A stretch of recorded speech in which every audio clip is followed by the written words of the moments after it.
திருப்பதி கோவிலில் சந்திர கிரகணத்தையொட்டி 10 மணி நேரம் நடை அடைக்கப்படும் என்று தேவஸ்தானம் தெரிவித்துள்ளது. சந்திர கிரகணத்தின் போது அனைத்து கோவில்களின் நடைகளும் அடைக்கப்படுவது வழக்கம். சந்திர கிரகணம் முடிந்த பிறகு கோவில்களின் நடைகள் திறக்கப்பட்டு கோயில்கள் முழுவதும் சுத்தம் செய்யப்படும். சந்திர கிரகணத்தை முன்னிட்டு தமிழகத்தில் உள்ள அனைத்து கோவில்களின் நடைகளும் அடைக்கப்படும். அந்த வகையில் பிரசித்தி பெற்ற ஏழுமலையான் கோவிலில் நாளை 10 மணி நேரம் கோவிலின் அனைத்து நடைகளும் அடைக்கப்படுகிறது. நாளை இரவு 10:52 மணிக்கு தொடங்கும் இந்த சந்திர கிரகணம் நள்ளிரவு 12:48 மணி வரை நீடிக்கிறது. இதையொட்டி திருப்பதி ஏழுமலையான் கோவிலில் நாளை மாலை 4:30 மணி முதல் கோவிலில் உள்ள அனைத்து நடைகளும் மூடப்படும்.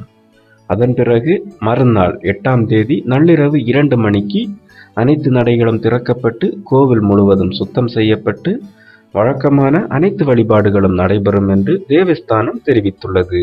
அதன் பிறகு காலை 7 மணிக்கு பக்தர்கள் கோவிலின் உள்ளே அனுமதிக்கப்படுவார்கள் என்றும் அறிவிக்கப்பட்டுள்ளது.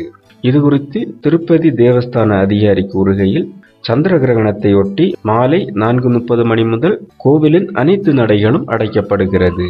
அதன் காரணமாக நாளை 7ஆம் தேதி கல்யாண உற்சவம், ஊஞ்சல் சேவை, சகஸ்கர தீப அலங்கார சேவை உள்ளிட்ட சேவைகள் அனைத்தும் ரத்து செய்யப்படுவதாக அறிவித்துள்ளார். மேலும் வீடியோக்களுக்கு சேனலை சப்ஸ்கிரைப் செய்யுங்கள்.